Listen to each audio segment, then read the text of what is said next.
권하니라. 그 다음 안식일에는 온 시민이 거의 다 하나님의 말씀을 듣고자 하여 모이니 유대인들이 그 무리를 보고 시기가 가득하여 바울이 말한 것을 반박하고 비방하거늘 바울과 바나바가 담대히 말하여 이르되 하나님의 말씀을 마땅히 먼저 너희에게 전할 것이로되 너희가 그것을 버리고 영생을 얻기에 합당하지 않은 자로 자처하기로 우리가 이방인에게로 향하노라. 주께서 이같이 우리에게 명하시되 내가 너를 이방의 빛으로 삼아 너로 땅끝까지 구원하게 하리라 하셨느니라 하니 이방인들이 듣고 기뻐하여 하나님의 말씀을 찬송하며 영생을 주시기로 작정된 자는 다 믿더라. 주의 말씀이 그 지방에 두루 퍼지니라. 이에 유대인들이 경건한 귀부인들과 그 신의 유력한 자들을 선동하여 바울과 바나바를 박해하게 하여 그 지역에서 쫓아내니 두 사람이 그들을 향하여 발에 티끌을 떨어버리고 이고니온으로 가오늘 제자들은 기쁨과 성령이 충만하니라. 아멘. 제자들은 기쁨과 성령이 충만하니라. 저와 여러분들에게도 이 사도들이 갖고 있었던 그 기쁨과 성령에 충만하시길 축원합니다. 우리는 복음을 전하는 사람들입니다. 우리가 복음을 잘 전하건 언변이 없건 우리는 우리의 입술로 또 우리의 표정으로 또 우리의 삶의 태도로 싫건 좋건 우리는 그리스도의 편지요 향기로 그리스도를 드러내며 살아가는 사람들입니다. 그런 사람들로서 우리는 때로는 복음을 전파하고 또 이 말씀 좀 들어보세요 라고 하지만 사실은 이 말씀을 가볍게 여기는 사람들을 더 많이 발견합니다. 좀 들어보시란 말입니다. 이 말씀을 들으셔야 됩니다. 아무리 이야기해도 그렇게 말하고 있는 너만 아냐 우리도 안다 라고 하는 어떤 그 교만과 또 그 무지함이 우리가 전파하려는 이 복음을 가리고 있는 것이 보입니다. 그럴 때마다 우리는 낙심하죠. 그리고 답답해합니다. 그것은 사도 바울도 마찬가지예요. 사도 바울도 유대인들에게 복음을 전하지만 이방인들은 참 잘 들어요. 그런데 정작 유대인들은 어떻게 되죠? 사도 바울의 복음을 받아들이질 못하더라는 거예요. 그리고는 더 나아가서 이 유대인들은 잘 듣고 있었던 이방인들도 그렇게 충동질해서 어떻게 해요? 바울을 핍박하고 그리고 그것을 떠나게 하려고 하는 그런 여러 가지 상황들을 막다트립니다. 그럴 때 결론은 52절에 제자들은 기쁨과 성령이 충만하니라. 그러거나 말거나. 사도 바울은 자기가 할 일을 충실하게 한 겁니다. 충실하게 내가 알고 있는 걸 전파했고 충실하게 하나님의 복음을 선포했을 뿐인 거예요. 그 복음이 믿어지고 그게 인쳐지고 또 그 사람에게 적용되는 것은 이제는 하나님과 그 사람의 문제지 우리를 떠나는 거예요. 우리는 복음을 전파할 책임이 있는 거지 그들에게 믿음을 만들어낼 책임은 우리에게 없는 거예요. 하나님이 에스겔에게 말합니다. 너는 파수꾼이라 라고 이야기합니다. 너는 외치라 라고 말합니다. 만약에 적군이 들어오는데 파수꾼이 외쳤는데도 그들이 그 파수꾼의 말을 듣지 않고 함락당했다면 그 죄는 누구에게로 돌아가는 것이요? 그 말씀을 듣지 않은 그 사람에게로 돌아가는 것이다.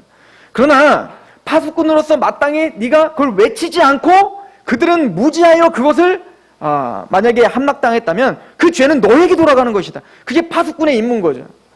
파수꾼은 그들이 따르건 안 따르건 전심을 다해서 목소리를 높여 때를 얻든지 못 얻든지 그 복음을 설명하고 전파하는 거예요. 그리고는 믿음을 주고 또 그 복음 앞에 헌신하게 하는 것은 하나님의 일이다 라고 하는 것을 사실은 오늘 메시지 속에 담아놨습니다. 사도 바울은 그들을 설득하기 위해서 또 그들에게 조금 더 예수님을 잘 믿게 하기 위해서 그들의 편에 서서 그들이 좋아하는 메시지로 하나님의 복음을 타협하지 않았다는 것을 우리는 누누이 이야기해 왔습니다. 사도 바울이 갈라디아서 1장 9절에 우리가 전에 말하였거니와 내가 지금 다시 말하노니 만일 누구든지 너희가 받은 것 외에 다른 복음을 전하면 저주를 받을지어다. 어찌 보면 사도 바울은 듣기 거북한 말로 단칼에 뭡니까? 하나님의 복음이 아닌 것, 내가 전한 복음이 아닌 것을 전하거나 믿거나 따르면 저주를 받는다라고 하는 굉장히 과도한 그런 단칼에 자르는 모습을 볼 수가 있죠. 왜 그랬습니까? 갈라디아서 1장 10절은 사도 바울은 이렇게 고백합니다. 이제 내가 사람에게 좋게 하랴 하나님에게 좋게 하랴 사람들에게 기쁨을 구하랴 내가 지금까지 사람들의 기쁨을 구하였다면 그리스도의 종이 아니니라. 사도 바울은 복음을 전파할 때 한 번도 사람을 좋게 하려고 전파한 적이 없습니다. 하나님이 자신에게 명령하신 그 말씀만을 선포한 거예요. 이것이 우리가 지난주에 배웠던 말씀입니다. 사도들이 전했던 복음의 내용이 무엇인가를 우리가 상고해 봤다는 얘기인 거예요. 그런데 오늘 유대인들은 그 말씀을 듣지 못합니다. 근데 이 유대인들이 듣지 못하는 것은 사실은 사도 바울은 내가 이방인의 사도로서 나는 이방인들에게 가서 전하노라 라고 말은 하고 있지만 그의 마음에는 사실은 이방인들에 대한 마음도 있었지만 제일 크게 어디에 대한 마음이 컸냐면 유대인들, 자신의 친척이요 고륙인 유대인들에 대해서 애틋한 마음이 있었죠. 이게 로마서 9장, 10장, 11장에 나타나 있는 거예요. 내가 우리 친척이, 우리 구력이, 우리 육적인 유대인, 나의 민족들이 예수님을 믿는다면 내가 끊어지는 한이 있더라도 내가 끊어지는 고통으로 내가 그것을 바라노라. 끊임없이 자신의 그 친척이었던, 자신의 그 고륙이었던 그 유대인들이 믿고 돌아오기를 갈망했습니다. 그러나 사도 바울이 복음을 전하면 전할수록 그들은 강력한 어떤 벽을 치고 복음을 듣지 않고 있는 것을 보게 되는 거예요. 그래서 사도 바울은 어쩔 수 없이 내가 가노라. 어쩔 수 없이 내가 너희들에게 복음을 전했지만 너희가 받아들이지 않아. 내가 이방인으로 가느라. 라고 오늘 그렇게 이야기를 하고 있죠. 왜 이렇게 유대인들은 믿지 않을까요? 왜 이 유대인들은 하나님의 율법도 알고 하나님의 말씀도 아는데 왜 이게 들리지 않을까요? 가끔 우리는 복음을 전파할 때 그게 좀 신기하죠. 왜 우리는 복음에 감격하고 있는데 왜 우리는 이렇게 말씀을 서로 감격하고 이 말씀이 진짜구나 라고 보이는데 아니 왜 수많은 사람들이 이 말씀을 모르지? 그리고 왜 들으려고 하질 않지? 아무리 이야기해도 왜 이것을 가로막고만 있지? 아무나 듣는 것이 아니라고 성경은 가르쳐주고 있습니다. 우리 로마서 9장을 한번 보시겠습니까? 사도 바울이 어떻게 해석하고 있는가 우리 좀 보겠습니다. 로마서 9장 27절로 한번 가보세요.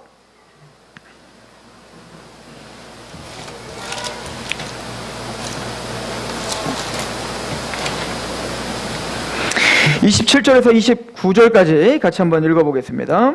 시작. 또 이사야가 이스라엘에 관하여 외치되 이스라엘 자손들의 수가 비록 바다의 모래 같을지라도 남은 자만 구원을 받으리니 주께서 땅 위에서 그 말씀을 이루고 속히 시행하시리라 하셨느니라. 또한 이사야가 미리 말한 바 만일 만군의 주께서 우리에게 씨를 남겨두지 아니하셨더라면 우리가 소돔과 같이 되고 고모라와 같았으리로다 함과 같으니라. 아무리 육적 이스라엘들이 수도 없이 많을지라도 그 사람들이 다 구원받는 게 아닌 거예요. 남은 자만 구원받는다라고 이야기를 합니다. 그들의 귀를 가리셨고 그들의 눈을 가리셨다는 거예요. 보아도 보지 못하고 들어도 듣지 못하도록 하나님에게 들을 수 있는 귀를 허락하지 않은 거예요. 하나님께서 볼 수 있는 눈을 허락하지 않은 거예요. 그러니까 죽었다 깨어나도 이 복음이 이스라엘 백성들에게 들리지 않는 것입니다. 그런데 사도 바울과 베드로가 사도들이 복음을 전파하는데 유대인들도 믿는 사람들이 있더라는 거예요. 그 대표적인 게 사도들이죠. 뭐 바나바죠. 그 유대인들도 돌아와 하나님에게 헌신하는 사람들이 있죠. 그 사람들은 뭐가 다른 거죠? 남은 자라고 성경은 가르쳐주고 있는 겁니다. 그런데 이 남은 자는 이스라엘 백성들, 육적 이스라엘 백성들에게만 남은 자가 있는 게 아니라고 성경은 가르쳐주고 있습니다. 사도 바울은 지금 남은 자에 대해서 왜 이스라엘이 이렇게 못 듣는 줄 아느냐? 그들은 귀가 막혔고 눈이 보이지 않아.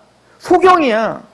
그런데 그 중에 하나님의 남은 자들이 있는데 그들은 하나님의 복음을 듣고 그렇게 하나님 앞에 헌신하며 그게 들리고 거기에 감격하는 사람들이 있어. 유대인들 중에서도. 이게 이사야의 예언이었단 말이야 라고 이야기하면서 이걸 조금 더 확대합니다.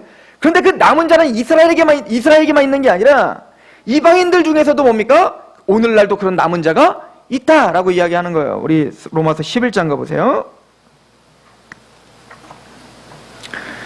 11장 1절입니다. 그러므로 내가 말하노니 하나님이 자기 백성을 버리셨느냐? 그럴 수 없느니라. 나도 이스라엘이뇨 아브라함의 씨에서 난 자요 베냐민 지파라. 하나님이 그 미리 아신 자기 백성을 버리지 아니하셨나니 너희가 성경이 엘리야를 가리켜 말한 것을 알지 못하느냐. 그가 이스라엘을 하나님께 고발하되 주여 그들이 주의 선지자들을 죽였으며 주의 제단을 헐어버렸고 나만 남았는데 내 목숨도 찾나이다 하니 그에게 하신 대답이 무엇이냐? 내가 나를 위하여 바알에게 무릎을 꿇지 아니한 사람 7,000명을 남겨두었다 하셨으니. 이스라엘 백성들, 특히 이제 아합 왕이 이세벨을 데리고 와서 바알 숭배를 아주 팽배하게 이스라엘에게 퍼쳤죠. 어느 정도로 이스라엘이 바알 숭배를 하고 있었냐면 자신들이 바알 숭배를 하고 있는데 바알 숭배를 하고 있다는 것도 인지하지 못할 만큼 바알 숭배를 하고 있었어요. 자신들은 여호와를 잘 섬긴다고 생각하면서 바알 숭배를 하고 있었단 말입니다. 그럴 때 예후라는 남은 자가 와서 그들 중에 뭡니까? 이제는 바알 숭배자들을 다 처단하게 됩니다. 그리고 그 죽임당하지 않은 하나님께만 무릎 꿇는, 바알에게 무릎 꿇지 않은 그 7,000명을 하나님은 남겨뒀다라고 하는 거예요. 오늘날 복음을 받아들이는 것이 바로 그렇게 바알에 무릎 꿇지 않는, 하나님에게만 무릎 꿇는 남은 자가 있다라고 이야기하는 겁니다. 11장 5절 같이 한번 읽어봅시다. 시작. 그런즉 이와 같이 지금도 은혜로 택하심을 따라 남은 자가 있느니라. 오늘날도 남은 자가 있습니다. 나중에 계시록에 보시면 그 계시록에는 그 여자의 자손 중에 남은 자손들 중에 하나님의 계명을 지키며 하나님 예수 그리스도의 증거를 가진 자가 있다. 이게 남은 자예요. 오늘날에도 남은 자가 있습니다. 이스라엘 백성들이, 육적 이스라엘 백성들이 그렇게 많아도 그 많은 사람들이 다 구원받는 게 아니에요. 그 중에 하나님의 바알에 무릎 꿇지 않고 하나님의 복음 가운데 택하심을 받고 은혜로 택하심을 받은 하나님의 남은 자가 있는 것처럼 오늘날에도 수도 없이 많은 육적인 크리스천들이 있어요. 모두가 다 기독교인입니다. 모두가 다 하나님을 믿는다고 합니다. 그러나 그 중에서 반드시 남은 자가 있습니다. 이것은 인간의 열심으로 되는 게 아니에요. 지금도 은혜로 택하심을 따라 남은 자가 있다라고 이야기를 하죠. 그래서 이 중요한 남은 자 사상을 사도 바울은 예정론을 이야기한 9장에서 예정론을 이야기하면서 남은 자 사상과 같이 이야기하고 있는 거예요. 남은 자는 아무나 남은 자가 될 수 있는 것이 아닙니다. 하나님의 은혜로 택하심을 받아 뒤를 돌아보니 하나님이 나를 설득하셨고 나에게 들려줬던 이 복음이 하나님의 은혜군요. 이 복음의 십자가가 나의 모든 생명입니다. 그리고 이 복음만이 나의 모든 것입니다 라고 고백하는 그 고백을 받아내시는 사람이 있더라는 거예요. 이게 택함받은 사람이고 이게 은혜를 아는 사람인 거예요. 그 남은 자는 선택받은 자다라고 성경은 가르쳐주고 있죠. 은혜로 택하심을 따라 남은 자가 있느니라.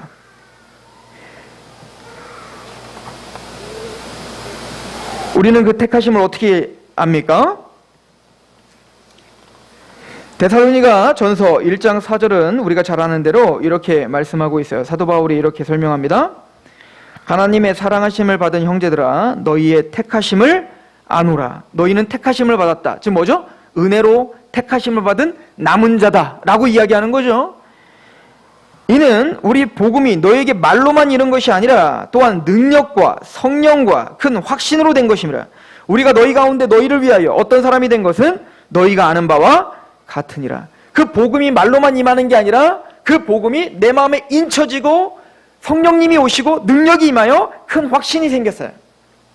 구원의 확신이 생겼고 의인됐다는 확신이 생겼고 하나님의 생명책이 기록됐다는 확신이 생겼습니다. 그 사람들은 남은 자라, 성경은 택함받은 자라 이야기를 하는 거예요. 우리는 보통 이렇게 생각을 합니다. 이 예정론과 결론되는 이야기인데 우리는 예정됐는지 안 됐는지를 알까요? 모를까요? 모르죠. 근데 성경에 보면 모든 사람들을 위하여 하나님이 모든 사람이 구원받기를 원하신다라고 하는 구절들도 있어요. 그럼 그런 구절들을 우리가 어떻게 해석해야 되는가? 이것이 항상 예정론을 가르치면서 항상 부딪히는 것 중에 하나죠. 첫 번째는 이렇게 우리가 생각을 하시면 됩니다. 사도 바울은 누가 선택받았고 누가 남은 자고 누가 선택받지 못한 사람인지를 몰랐어요. 사도 바울도 모르는 겁니다. 하나님은 그렇게 모르도록 가려놓으신 거예요. 그래서 성경을 보면 복음을 전파할 때는 때를 얻든지 못 얻든지 전파하는 거예요. 또 이 사람이 보기엔 내 판단으로는 이 사람은 내가 보기에는 길가에 같아. 길가의 밭 같아. 어떤 사람은 돌밭 같아. 좋은 밭이 아닌 것 같아요. 너무 강력하게 예수님을 부인하고 있으니까요. 죽었다 깨나도 이 사람은 구원받을 수 없을 것 같아. 하나님도 이 사람은 못 고칠 것 같아. 라고 우리는 너무 쉽게 우리가 실패하면 하나님도 실패할 거라고 생각하는 경향들이 있죠. 근데 사도 바울은 그렇게 생각하지 않았다는 거예요.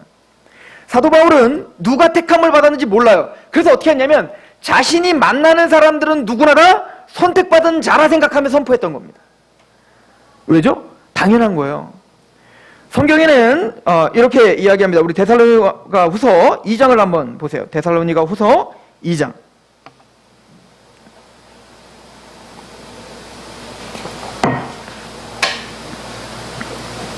데살로니가 후서 2장 13절 14절.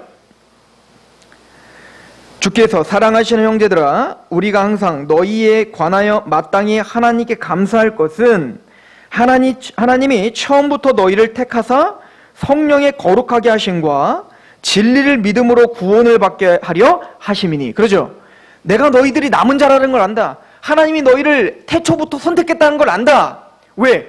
아까 데살로니가서 1장이 뭐라고 했어요? 너희는 내가 복음을 전했을 때 그 복음을 받아치지 않고 그 복음을 전파해서 말로만 임한 게 아니라 성령과 능력과 큰 확신으로 임했기 때문에 그렇다. 그리고는 이렇게 이어서 말을 하죠. 우리 14절입니다. 같이 한번 읽어볼까요? 시작. 이를 위하여 우리의 복음으로 너희를 부르사 우리 주 예수 그리스도의 영광을 얻게 하려 하심이니. 사도 바울은 지금 복음을 듣고 있다는 것만으로도 기적이라고 생각했던 겁니다. 지금 복음을 듣고 있는 것만으로도 하나님의 부르심이 있다라고 생각했던 거예요. 쉽게 얘기해서 오늘 요번에 우리 그 어린아이들 아동부 캠프를 갔을 때 아이들에게 이야기했던 핵심이 그거였어요. 만약에 너희가 조선시대 때 태어났으면 복음 들을 수 있었겠니?예요. 만약에 지금 시대에 태어났다 하더라도 이렇게 편만하게 복음을 편안하게 전파할 수 있는 이곳이 아닌 북한에 살았다거나 아니면 너희들이 저 인도네시아에 살았다거나 아니면 저 이슬람 국가에 살았다면 너희가 정말로 예수님을 믿을 수 있었겠니? 있을 수도 있겠죠. 그러나 너무너무 희박하겠죠. 그런데 우리가 이 땅에 태어난 건 우리의 선택이 아니에요. 우리가 대한민국의 이 서산 땅에 태어난 건 우리의 선택이 아니에요. 때로는 우리는 예수님을 내 힘으로 믿었다라고 너무 쉽게 이야기하고 있지만 사실은 우리가 선택한 게 거의 없어요.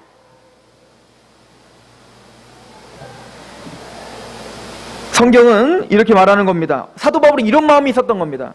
오늘 나에게 있어서 하나님이 나에게 주신 그 계시, 다메섹 도상에서 하나님이 기가 막히게 그것도 나를 변화시키며 하나님을 만났던 그 복음, 그것도 기적인 거예요. 사도 바울 자신이 변화된 것도 기적인데 그 변화된 사도 바울을 오늘 만나 복음을 듣고 있는 너희들은 복음으로 하나님이 지금 부르고 계시다는 걸 알고 있었던 겁니다. 이것만으로도 그들은 충분히 행복해야 돼요. 그래서 에베소서 1장 13절도 말하죠. 너희가 구원의 말씀, 즉 진리 하나님의 말씀을 듣고, 그 앞에 뭐라고 하죠? 그리스도 안에서, 너희가 그 안에서 복음을 듣고 또한 그 안에서 믿어. 너희가 복음을 듣는 것도 너희가 그냥 우연히 듣는 게 아니라 그 안에서 듣는 거다. 그리스도의 안에서, 그리스도의 예정 안에서, 하나님의 뜻 안에서, 그 그리스도의 국률, 그 사랑 안에서 너희가 복음을 듣고 있다는 거예요. 이걸 외적 부르심이라고 우리는 누누이 이야기했습니다. 우리는 오늘 우리가 만나는 사람들은 선택받은 자라 생각하며 복음을 전해야 됩니다. 물론 아까도 말했지만 믿음을 주게 하는 건 우리의 책임이 아니에요. 하나님의 책임입니다. 그러나 성경에 우리에게 때를 얻든지 못 얻든지 전파하라고 했어요. 그 얘기는 뭐냐면 오늘 전파했는데 이 사람이 안 믿어요. 그럼 이 사람은 유기된 자겠구나 라고 생각하는 것은 크리스찬의 생각이 아닌 거예요. 이 사람은 때가 아직 안 왔구나 라고 생각하셔야 되는 거예요. 내일 다시 만난다면 내일 다시 전하셔야 되는 거예요. 1년 뒤에 만난다면 1년 뒤에 다시 전하셔야 됩니다. 아니, 이 사람이 평생 믿지 않고 있다가 죽음 직전에라도 찾아가서 내가 한번 만난 사람이고 내가 정말 만난 사람이라면 그 사람이 선택받았다고 생각하고 하나님께 믿음을 의지하며 마지막까지 전해야 돼요. 그게 사도 바울의 사명이었고 우리의 사명인 거예요. 그럼에도 불구하고 듣지 않고 강팍하여 그것을 받아친다면 그 사람은 유기된 자겠죠. 그때까지 우리는 알 수 없는 거예요. 이게 성경이 우리에게 가르쳐주는 것입니다. 그래서 예정론을 믿고 있는 사람들은 복음을 전하되 그 실패에 낙심치 않습니다. 왜냐하면 우리 실력으로 믿음을 주는 게 아니기 때문에 그런 거예요. 그냥 우리는 우리에게 맡겨진 대로 하나님의 복음을 그냥 그대로 선포만 하면 되는 겁니다. 하나님은 몇 명이나 구원시켰느냐를 물어보지 않을 거고, 너에게 맡겨주신 하나님의 말씀 앞에 얼마나 충성했느냐를 물어볼 거예요. 이건 반드시 물어보게 될 것입니다.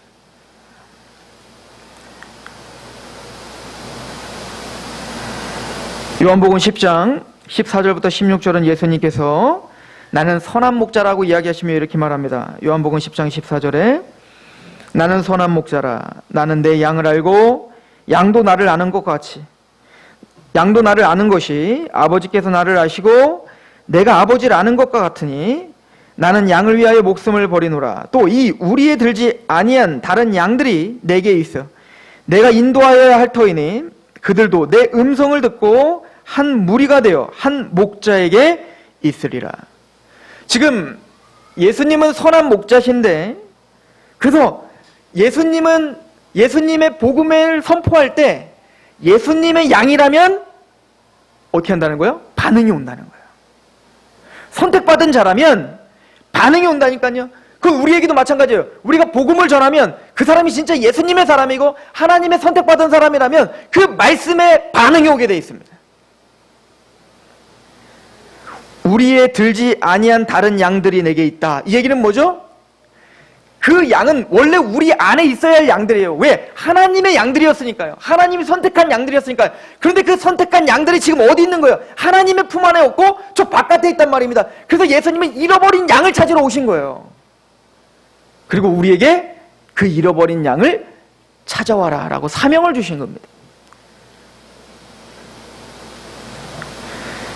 그래서 오늘 말씀은 굉장히 중요하게 이렇게 이야기하죠. 사도행전 13장 48절 한번 보세요. 오늘 본문입니다.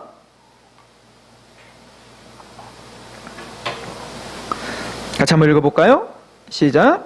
이방인들이 듣고 기뻐하여 하나님의 말씀을 찬송하며 영생을 주시기로 작정된 자는 다 믿더라. 자, 중요한 원리입니다. 우리가 복음을 전파하는 자로서는 어떻게 생각해야 된다고요? 모두가 다 구원받을 사람이라고 선택했다, 믿고 선포하는 거예요. 적어도 나를 만났다면. 우연히 나를 만난 거 아닐 거 아니에요. 하나님이 나를 만나게 하신 거에는 어떤 의미가 있을 거 아닙니까? 구원받은 자에게는 우연이 없잖아요. 다 섭리가 있고 하나님의 뜻이 있는 거 아닙니까? 그 사람들은 다 선택받은 자입니다. 그렇게 알고 전파하시면 되는 거예요. 그런데 그 결론에 와서는 다르게 이야기하죠. 이방인들이 듣고 기뻐하여 하나님의 말씀을 찬송하며 영생을 주시기로 작정된 자는 믿는 거예요. 하나님의 양은 믿는 겁니다. 그건 우리 소관이 아닌 거예요. 사도 바울은 그래서 그 복음을 받아들이는 결론에 있어서는 어떻게 하는 거예요? 작정에 대해서 이야기하는 거예요. 예정은 바로 그 결론에 대한 이야기인 거예요. 우리는 함부로 누군가 예정됐다 안 됐다를 판단할 수 있는 기준도 없고 판단해서도 안 되는 거예요. 우리 눈은 항상 그들이 선택받은 자라 믿으며 미친 듯이 달려가야 되는 겁니다. 땅끝까지.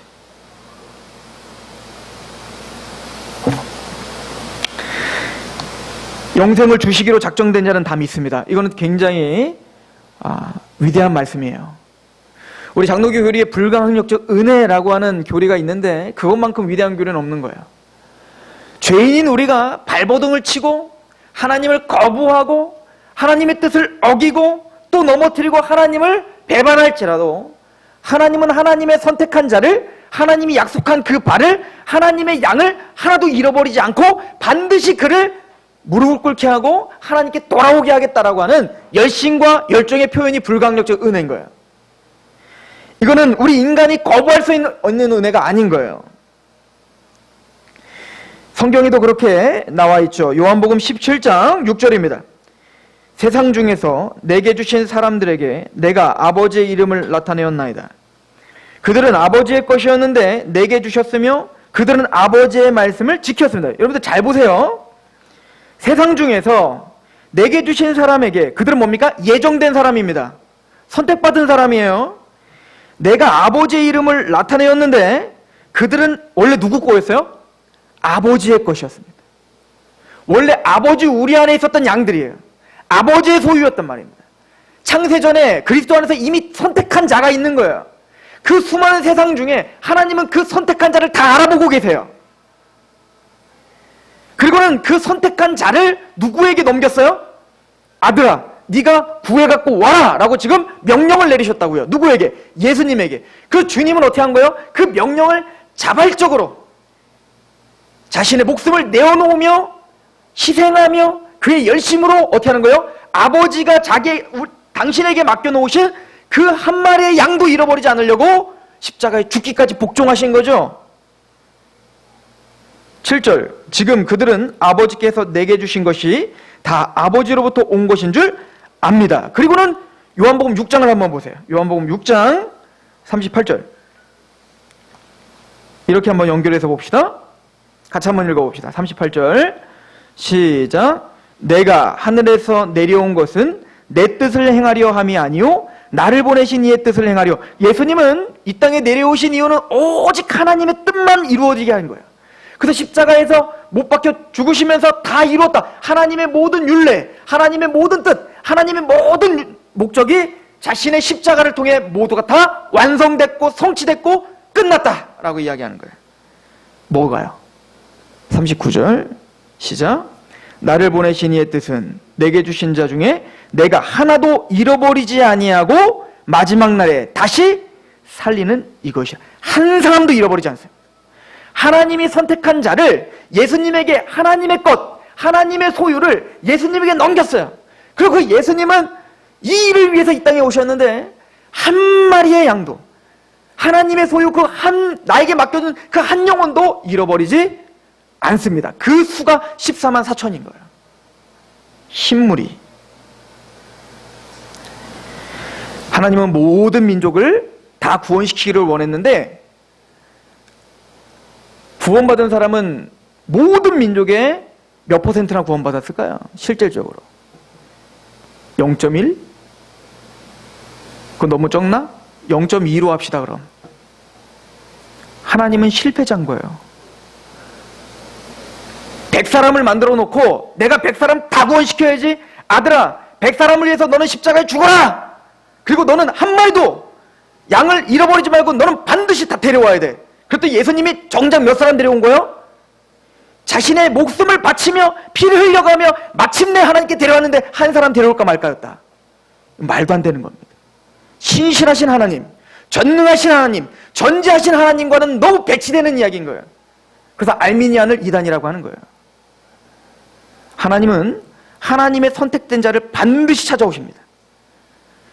그의 아들은 아버지께서 맡겨놓으신 그 하나님의 어린 양을 한 마리도 잃어버리지 않고 반드시 챙겨오십니다.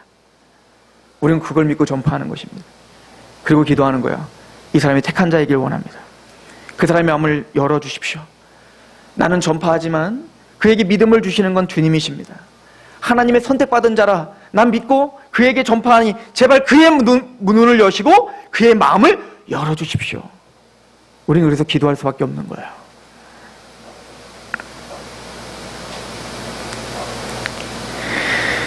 사도행전 13장 41절을 보시겠습니까?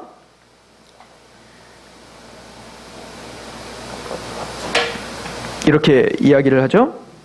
일러스되 보라, 멸시하는 사람들아, 너희는 놀라고 멸망하라. 내가 너희 때를 당하여 한 일을 행할 것이니 사람이 너희에게 일러줄지라도 도무지 믿지 못할 일이라 하였느니라 하니라.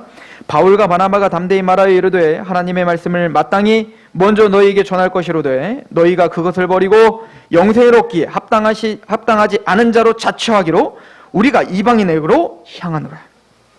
나는 너희에게 하나님이 맡겨주신 복음을 최선을 다해서 설명했다. 나는 너희가 믿기를 원했다. 그리고 너희가 믿게 되기를 지금도 갈망하고 기도한다. 이게 로마서와 연결해서 보면 그렇다는 거예요. 그런데 그들은 어떻게 했다는 거예요? 지금 사도 바울의 복음을 거부하고 조롱하고 핍박하고 버려버렸습니다. 이걸 뭐라고 하냐면 하나님이 너희를 강팍하게 하여 너희를 버렸구나 이렇게 표현하지 않아요. 우린 그렇게 표현하면 안 됩니다. 뭐라고 표현하죠? 그것을 버리고 영생을 얻기에 합당하지 않은 자로 자처하기로 우리가 이방인에게로 향하노라. 니들 책임이다 라고 하는 거예요. 너희들 책임이다.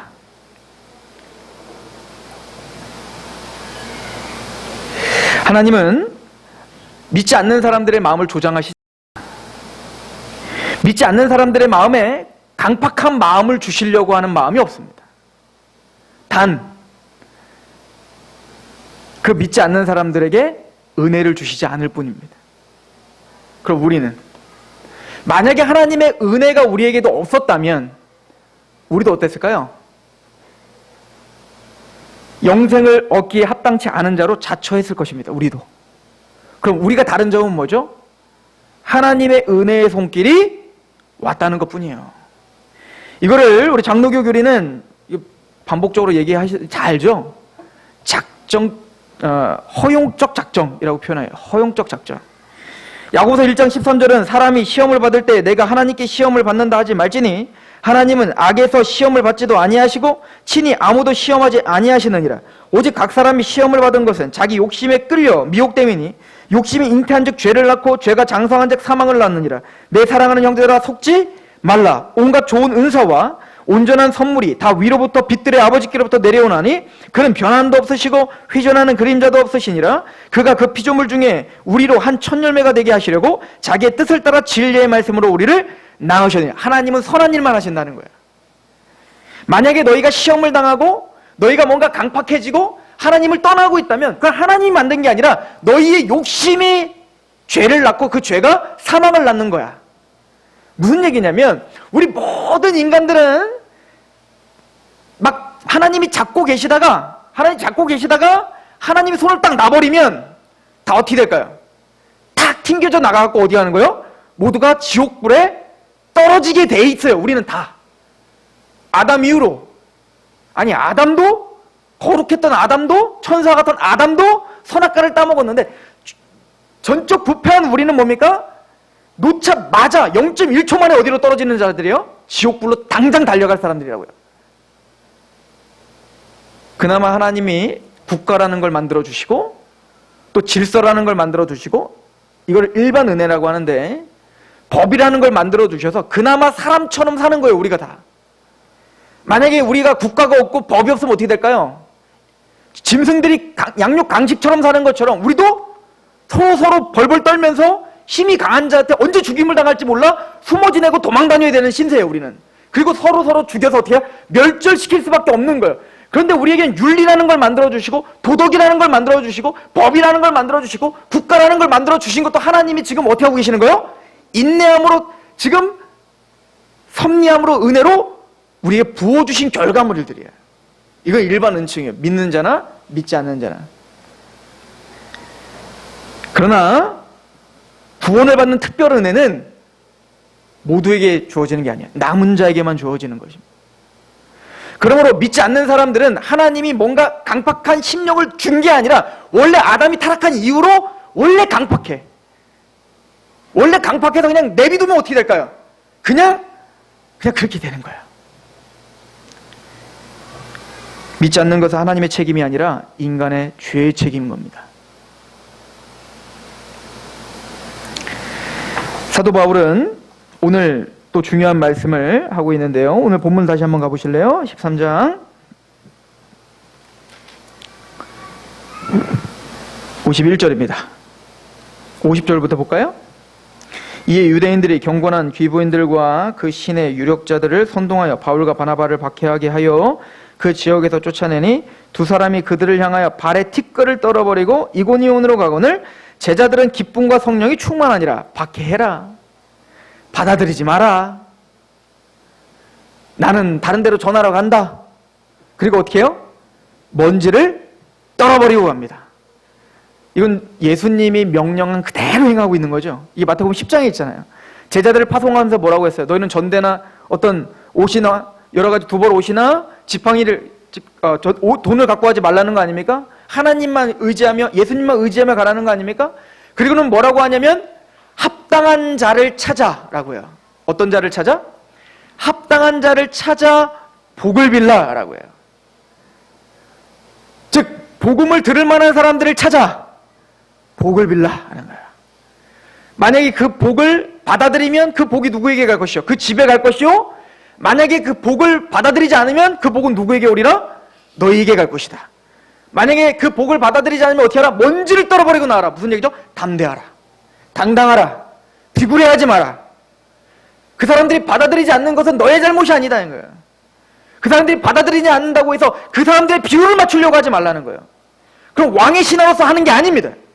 우리는 그래서 고린도후서 5장에 보면 너희는 새로운 피조물이라, 이전 것은 지나서 보라 새 것이 됐다. 그리고 뭐라고 합니까? 너희는 이제는 예수 그리스도로 말미암아 하나님과 화목하게 될 뿐만 아니라 하나님이 너희를 화목하게 하는 직분을 주셨으니 화목하게 하는 말씀을 너에게 맡겨주셨다. 그리고 뭐라고 하죠? 너희는 그리스도의 사신이니라. 사신이 뭡니까? 대사예요, 대사. 우리가 지금 복음을 전파할 때는 내가 전하는 게 아니라 누구 이름으로 전하는 겁니까? 예수 그리스도의 이름으로 전파하는 겁니다. 왕의 이름으로 포고를 내리는 거지, 그 사람이 어떻게 생각할까를 생각하는 게 아니에요. 그냥 예수님 나에게 맡겨주신 그 복음만을 그냥 왕이 선포하는 것처럼 담대하게 선포할 뿐입니다. 그걸 받아들이지 않는다면 먼지를 떨어버리고 돌아오면 돼요. 그리고 또 합당한 자를 찾으러 가면 됩니다. 여러분들 주위에 이 귀한 복음을 전하려고 애쓰셨죠? 안 듣죠? 들으라고 했더니 안 듣죠?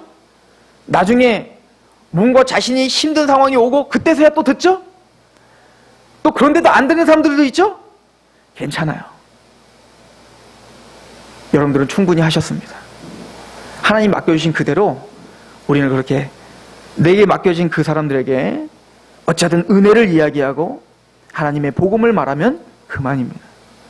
그리고 하나님 앞에 믿음을 달라 기도하시고 그 다음부터 하나님께 맡기며 먼지를 털어버리고 또 복음을 전할 자를 찾으시길 소망합니다.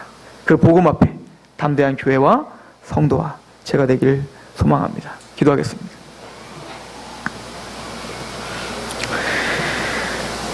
하나님, 이 교회가 커지는 것이 복이 아닌 줄 압니다. 하나님은 우리에게 몇 명 전도했냐 물어보지 않을 것입니다. 단 내가 너에게 맡겨주신 그 복음을 가지고 어떻게 했느냐를 물어보실 것 같습니다. 주여, 우리가 주님의 말씀을 맡은 자의 구할 것은 충성이라고 말씀하셨는데 사도 바울처럼 그렇게 담대하게 복음을 선포하며 그 복음을 듣지 않는 것으로 실망하지 않고 또 듣겠지, 또 하나님이 때가 되면 그를 믿게 하겠지, 그렇게 때를 얻든지 못 얻든지 그렇게 또 전하고 또 전하는 그런 믿음의 그런 하나님의 백성들 되게 하여 주옵소서. 또한 실망치 않게 하여 주시고 마땅히 하나님의 복음 가운데 서 있는 이 교회와 하나님의 성도들이 가는 그 길 가운데 하나님께서 함께 하시며 또 우리에게 용기를 주시며 담대함을 주시며 그 복음을 가진 자답게, 사신답게, 그렇게 왕의 신하답게 그렇게 담대하게 서 있을 수 있도록 도와주옵소서. 예수 그리스도의 이름으로 감사하며 기도합니다. 아멘. 우리 찬양할까요?